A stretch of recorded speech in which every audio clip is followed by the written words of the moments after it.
There'll be some discussion around it. A long minute. There we go. I'll call the June 19th Webster City Council meeting to order. Call the roll. Abby Hansen, Here. John Hawkins, Yeah. Megan McFarland. Here. Matt McKinney, Here. Logan Welch. Here. Call for motion to approve the agenda. Move to approve. Second. All those in favour say aye. Pledge of allegiance. Pledge of allegiance. To the flag of the United States of America, and to the republic which is in the nation under God, indivisible, with liberty and justice.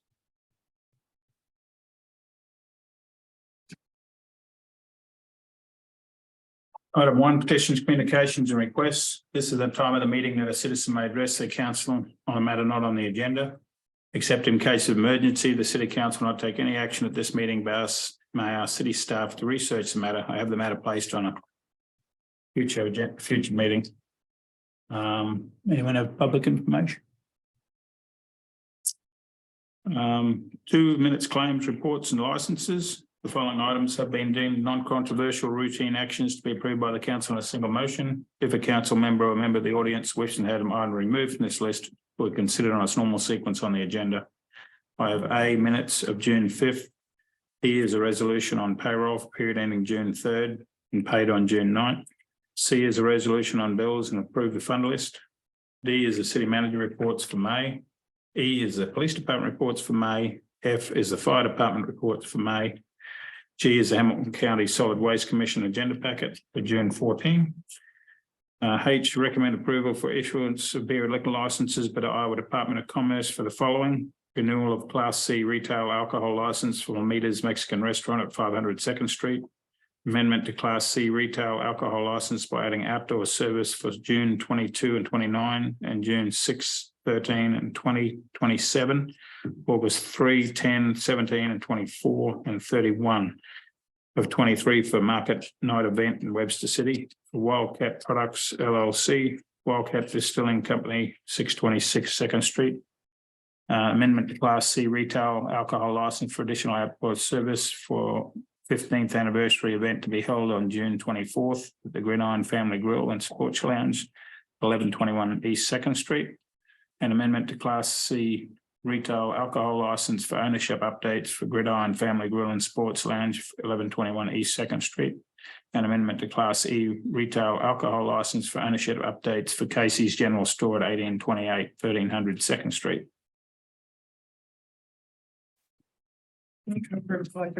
Second. All those in favour say aye. Aye. Item A is public hearing is cancelled. So I'd like a motion to reject the bids received for the 2023 water main repair project and rebid this fall. Right. Evening, council. So brought to the council on May 1st, notice here the proposed plan specifications contract for the 2023 water main repair project. This was to replace valves and hydrants throughout the community. Getting bids back, we had budgeted $250,000 for this project, with $198,000 in construction costs, with roughly $50,000 in engineering. Upon getting bids back from Rass Construction, Riley Armstrong, and On Track Construction,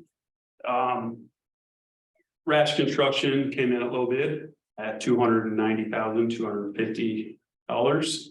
This was $91,400 over budget. So just the way things are right now, I guess let me go back. One of the reasons for the estimate being a little bit higher than expected, we dove into this a little bit more in depth, and we found out that suppliers are increasing their cost probably every 8 weeks. And this is causing the contractors to raise their prices. They're seeing 25 to 35% increase in fittings and iron fittings. So that was not expected. Also, concrete, I think it was a little bit misleading in the contract documents, or just how maybe the perception on it. some of the contractors expressed that they thought they had to pour the concrete back for each replacement right away instead of putting rock back and pouring all the concrete back at once. So that led to the concrete work being more expensive. And then lastly, they had hydro seeding in there instead of conventional seeding. So that was a little bit more expensive. So we recommend that we reject the bids for the 2023 water main repair project and rebid in the fall. Another option we talked about internally was also is to, if we see the trend of the increase in price at that time this fall, a way to reduce the scope of the project would be to do some more in-house, just the way things are going with prices being so high. So that's something Zach and I are addressing right now and seeing what we can do with staff. But it's kind of our two options moving forward. I see you were working on the one down the street here today. Yep. I figured that you had to do that when I said this got rejected. So am I hearing you right? So like if you see that trend of material and costs growing still in the fall, when we go to rebid, you may just pull it back in-house and we address it on your. So what we can do, we have two options. We can go out and just rebid. If we see the cost being high, obviously, if we take it all out to bid again, we're gonna be overbid again. So what we would consider doing is doing everything in-house. And then you gotta ask yourself, do I have the time? Do I have the manpower? With everything else we have going on. Or we can reduce the scope of the project, which we could eliminate, itemize it out, be like, okay, we can reduce this by 90,000 by doing 4 hydrants in-house, and then we'll bid the rest out and we'll be right around the budget number. So a couple different options that we're considering right now. Thanks, Brandon. Call for motion. Move to reject the bids. Second. All those in favor say aye. Aye. Now, item B is a public hearing pertaining to the disposal of city-owned property in Brewer Creek Estate 6th edition. I'll open the hearing. Are there any written objections? Receive no written objections. Are there any oral objections? Close None presented. the hearing. Very good. Good evening, Mayor and council members. Before you is a request to adopt a resolution authorizing and approving the execution of a purchase agreement for the sale of lots in Brewer Creek Estate 6th edition between the city of Webster City and Ridge Development LLC. We've been approached by Ridge Development to purchase 4 lots in the Brewer Creek Estate 6th edition. They're lots 6 at the price of $19,995, lot 7 for $24,995, lot 30 for $24,995, and lot 31 for $29,995. The developer would purchase the lots at a price with the prices were established in 2017. A public hearing was held on November 6th of 2017, establishing lot prices for both the Brewer Creek Estates 5th and 6th editions. $1,000 down payment would be made on each of the lots, and then at the time of the sale of each home on that lot, on those lots, the additional would be paid. A purchase agreement has been prepared by the city attorney for the amount of $99,980 for the total price of all 4 lots. If the purchase agreement is approved, closing on the 4 lots would commence immediately. So again, they would put the $4,000 down, and then at the time of each sale of each home, they would pay the additional price of the asking price. As with all lot purchases in the Brewer Creek 5th and 6th editions, the covenants would come into play, which would mean the lots would have to be developed within 18 months of purchase. If the lots are not developed within that 18 months, the city could extend, we could grant an extension, but it would be our responsibility as city staff and city council to make sure that the lots would revert back to the city if that covenant of 18-month requirement is not met. The city staff would keep city council informed of the progress on the development. And then we are also taking the precaution of stating that there may be no mortgages placed on the property until the construction starts on the lots. And then if the purchase agreement is approved, deeds, mortgages, promissory notes, and escrow agreements would be prepared for all parties to sign. So city staff is recommending city council to adopt a resolution authorizing and approving the execution of a purchase agreement between Ridge Development and the city of Webster City for lots 6, 7, 30, and 31 in Brewer Creek Estate 6th edition. Okay. Call for a resolution authorising and approving execution of a purchase agreement for the sale of lots in Brewer Creek Estate 6th edition between City of Webster City and Ridge Development. So move. Second. All those in favour say aye. Aye. Public hearing on proposal to amend the Code of Ordinances of the City of Webster City, Iowa 2019 pertaining to Chapter 10, Article 8, Section 10-389 through 10-398 pertaining to permit and plan review fees. I'll open the hearing. Are there any written objections? No written objections. Are there any oral objections? No oral objections. I'll close the hearing. Back to you, Ariel. So before you is a request to amend the code of ordinances pertaining to the permit and plan review fees. Currently, the fees are listed in our municipal code, and what we're looking to do is create a cohesiveness. So we adopt a master fee schedule each year in July. And so we're just looking to remove the fees from the code of ordinances and actually just refer to the master fee schedule. Council last approved the building department fees by ordinance number 2016-1790 effective July 1st, and they adopted 3 years of fees effective July 1st of 2016, July 1st of 2017, and July 1st of 2018. Since 2018, the fees have remained in effect with no changes. So anytime the permit fees are updated, we have to amend the code of ordinances. So to stay consistent with our fee adoption process, the city staff is requesting to amend our code of ordinances to reference the master fee schedule that is adopted each year. The building and trade permit fees will stay the same, but we are looking to increase a few fees, which are the property line adjustment, this minor subdivision and major subdivision, petition for rezoning, zoning board of adjustment appeal, plan review, and then the encroachment and excavation permit fees as shown in the table here in the memo. The increase in fees will be presented when the master fee schedule is presented in July. So I'm just looking to amend the code of ordinances to remove the fees from the ordinance and refer to the master fee schedule. We did do a comparison of the fees in our communities surrounding us and also in towns similar in size to Webster City, and we found that our fees are significantly lower. So that's why we're requesting the increase. But tonight the request is to approve the first reading of the ordinance. First reading of an ordinance amending the Code of Ordinances of the City of Webster City, Iowa 2019 by amending Chapter 10, Article 8, Sections 10-389 through 10-398 pertaining to permit and plan review fees. Move to approve. Second. All those in favour say aye. Aye. Thanks, Ariel. D is the third reading of an ordinance amending the Code of Ordinances of the City of Webster City, Iowa 2019 by adding sections 46-415 through 46-420 pertaining to automatic traffic enforcement for Chapter 46, Article 6, Article 4, 9. Yeah, 9 it is. Yeah. All right.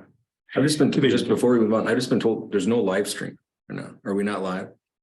We should be live. He was back there. I think we should check on it because I think this is a Yeah. controversial topic. I don't want to, leave it in the dark. Yeah, I just got a notification from a friend that I think the live stream is working. Well, it's supposed to be. Maybe they're wrong, but I want to.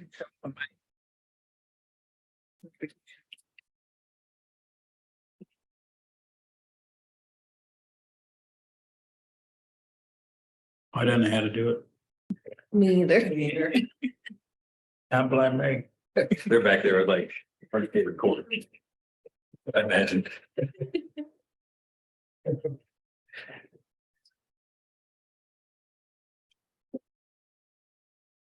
No, I don't see the. Considering we already told the TV that they can get it on Facebook Live. Oh, yeah. Mhm. No.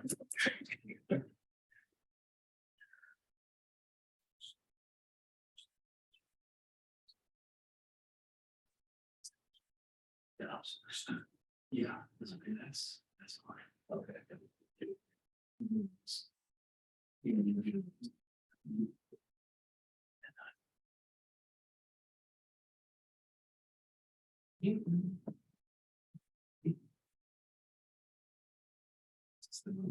No, so that, so it's.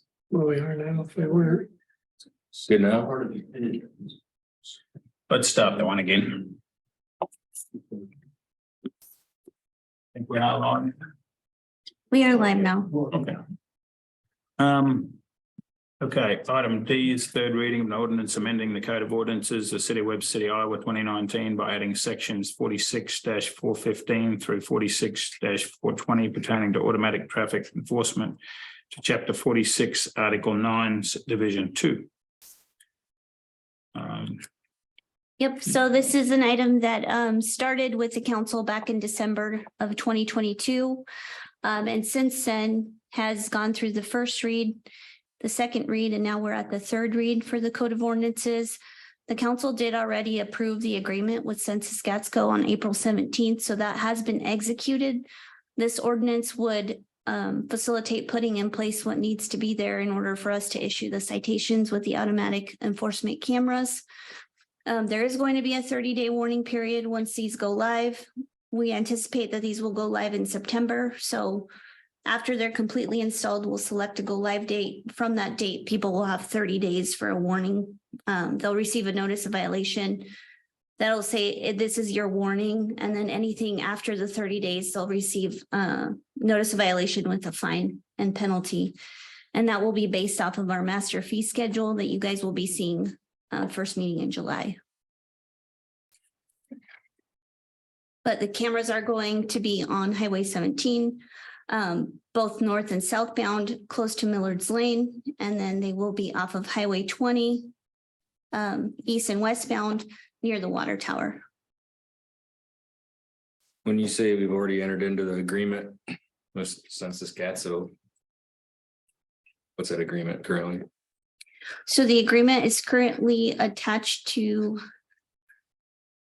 in the packet, but the agreement is for them to go in and install the cameras and facilitate the configuration of cameras and also do all of the programming that's associated with issuing citations and then coordinating all the software integration so that our PD can review and issue citations. Anyone else been getting the bent ear at the gas station, in the grocery store last week or so? Yes. On these. Yeah, I've had 4 or 5 people reach out. That's the beauty of this process is the third reading, and I'm glad we did not waive the third reading because we got a lot of input on this. Some residents a little more angry about it than others. Some just disagree with the direction. Some are for it. I see there's some support. But I'm kind of disheartened by the turnout tonight, by the amount of people who had an issue with this. I'm gonna call it a exploratory experiment for first 4 or 5 months, and that we're currently at a point where we got to make a decision tonight. And for very little opposition to show up, I'm very disheartened with how many opinions I heard in the public over the last couple of weeks. I'm not saying those opinions are wrong, and I'm also not saying I agree with them, but I'm just saying like there's a lot of opposition to this, and we're just not seeing it tonight. I can say personally that I did have some contact from individuals, but I went back to kind of look at how many people I'd talked to, and it was about 6 or 7 people. I had 3 people that said if somebody's going to break the law, they should get a ticket. So I really didn't get a lot of feedback one way or the other. Heard some comments from someone who said, well, I've talked to so-and-so, and they said, well, why are we doing it? But nothing that I guess I would say has been significantly voiced as opposition. And like we talked, I mean, this process started in December of 22 and we approved the agreement in April. With, that period of time going by with, it seems like comment was, well, nobody knew about it. And I'm not sure how we do a better job of making sure people are informed.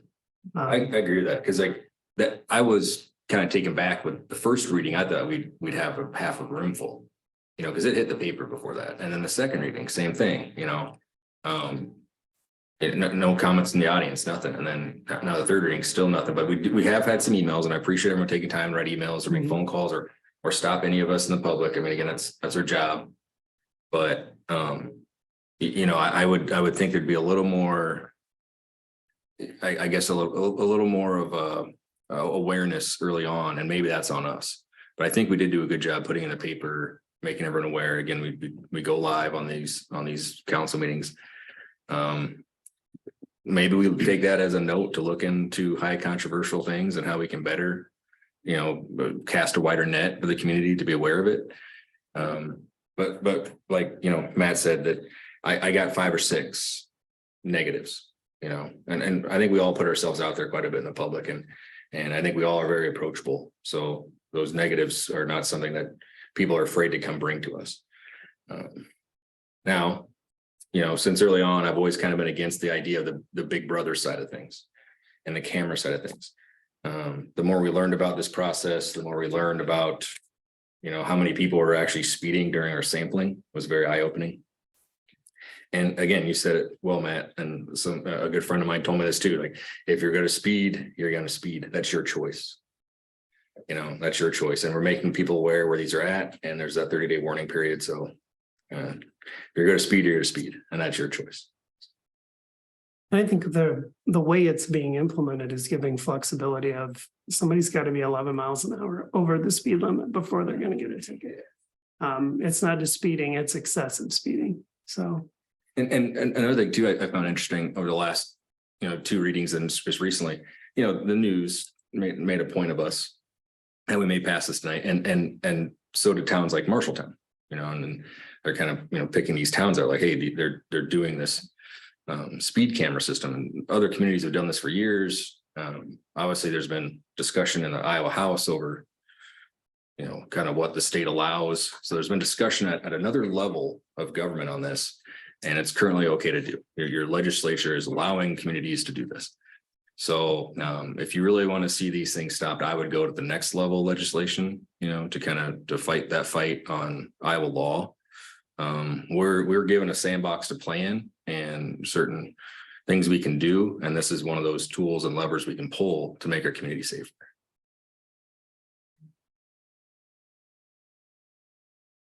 Okay. So, want to do a roll call vote? Yeah. Okay. So this is for third reading. You need a motion on it first. Didn't I redo the motion? Since who made the motion? Oh, yeah, Oh, we need yeah, to. we haven't done the motion. Yeah. Move to approve. Second. Good point. Yeah. Abby Hansen, No. John Hawkins, Yes. Megan McFarland. Yes. Matt McKinney, Yes. Logan Welch, Yes. Okay, then we need a motion to pass and adopt the ordinance. Move to pass and adopt. Again. A roll call again. Yeah, we'll roll call again. Hawkins, Yes. McFarland. Yes. McKinney, Yes. Welch, Yes. Hansen. No. Okay. Item E is a resolution authorizing cigarette and tobacco nicotine vapor permits for the 2023-24 year. Carol. They're just routine permits that get issued from July 1 to June 30th each year. We did have one that had a violation last year, but they resolved it without having to have a hearing. And so they're back in good standing. Okay. Call for motion. So moved. Second. All those in favor say aye. Item F is a resolution authorising the mayor to sign and execute a change order with Williams and Company for the fees to perform the fiscal year 23 audit. Hey, Daddy, Hi, exciting stuff again. I'm usually getting after people to ask for more money and here I am, right? So.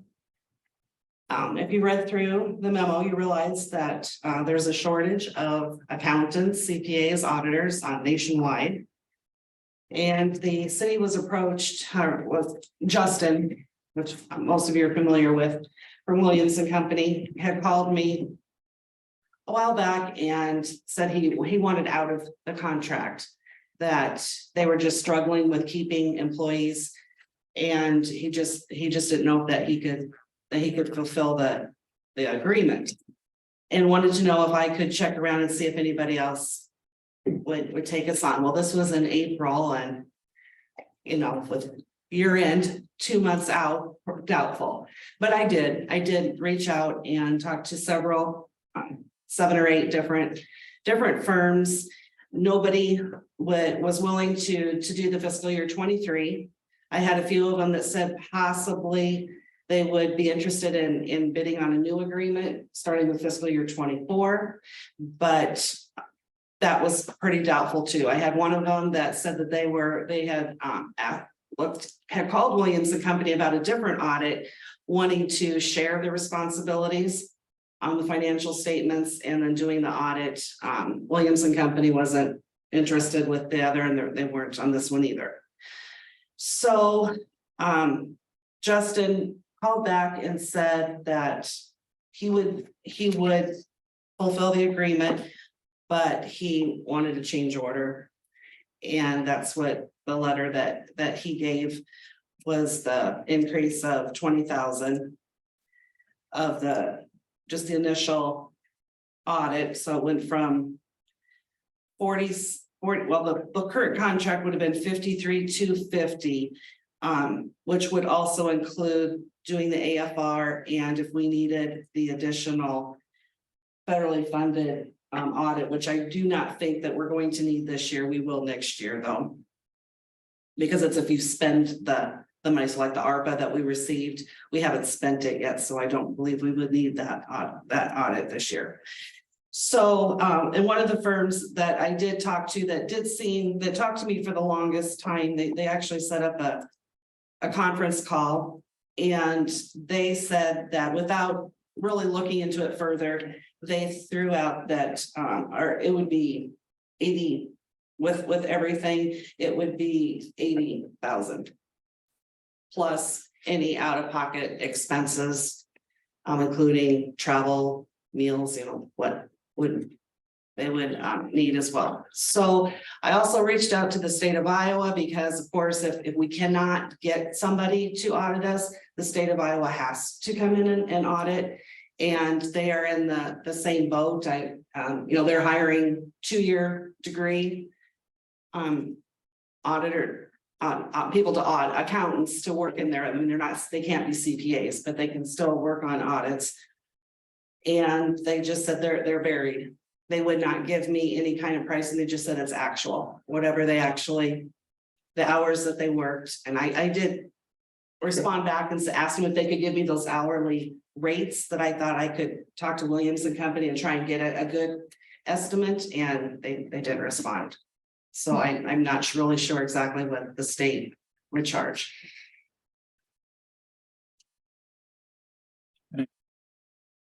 So in any town over 2,000, population of 2,000 or more have to have an annual audit. So I'm sure they are rather busy, because a lot of these firms said they've also received calls from other towns. And I believe Carol and Beatty had also heard from some different cities in our same boat.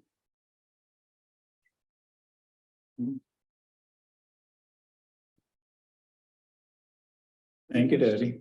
Any Thank you. questions or? Not much we can do about it. Mhm. Not much we can do about it, is there? No. I move to approve the change order. Second. All those in favour say aye. Item G is appointment of one member to the City Planning and Zoning Commission for 4-year term beginning June 19 and ending on May 31st, 2027. That's for Anna Woodford.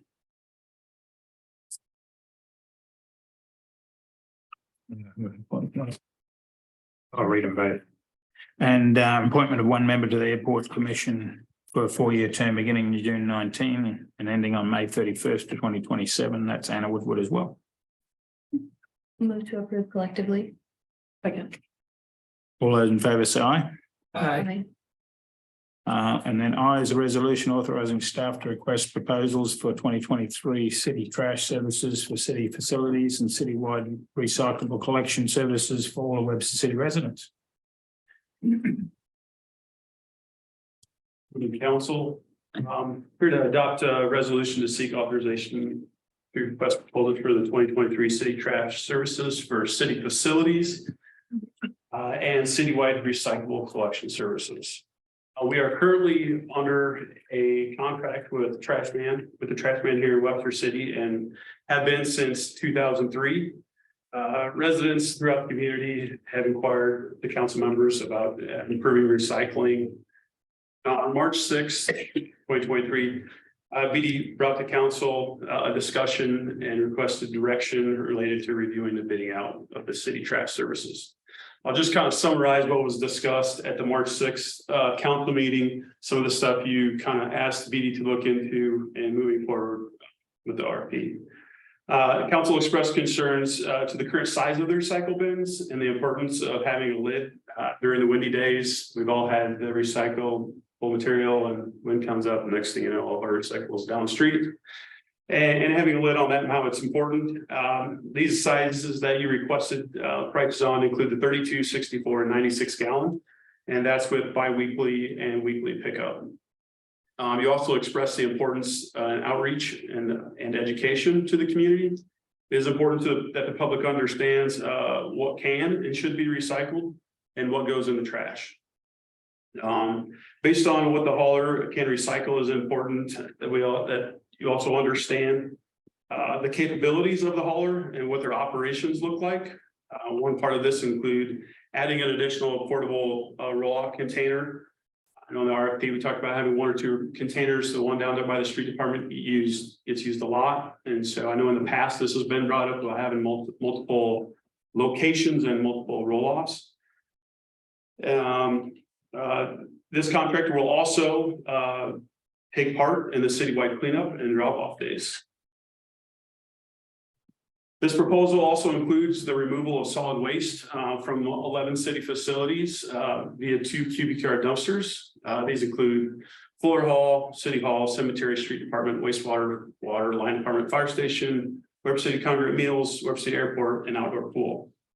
These dumpsters will be dumped weekly, except for the outdoor pool, which is the only one that's different. They'll be empty twice weekly between June 1st and August 31st, strictly for the obvious reason. Just kind of I'm sure you guys have all looked at the RFP to kind of summarize that.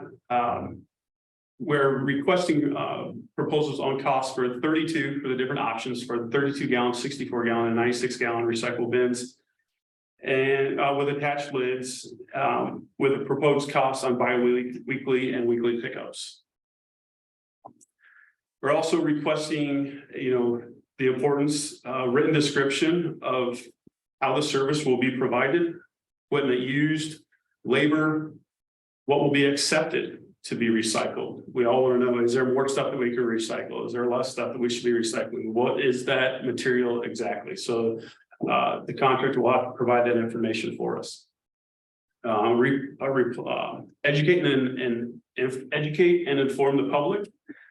So how are you going to get that information out to the public about what you can recycle? And then also kind of plan for, if one gets stolen or something, what's the replacement plan on that? The contractor will be required to pick up recyclables the same day as the solid waste services.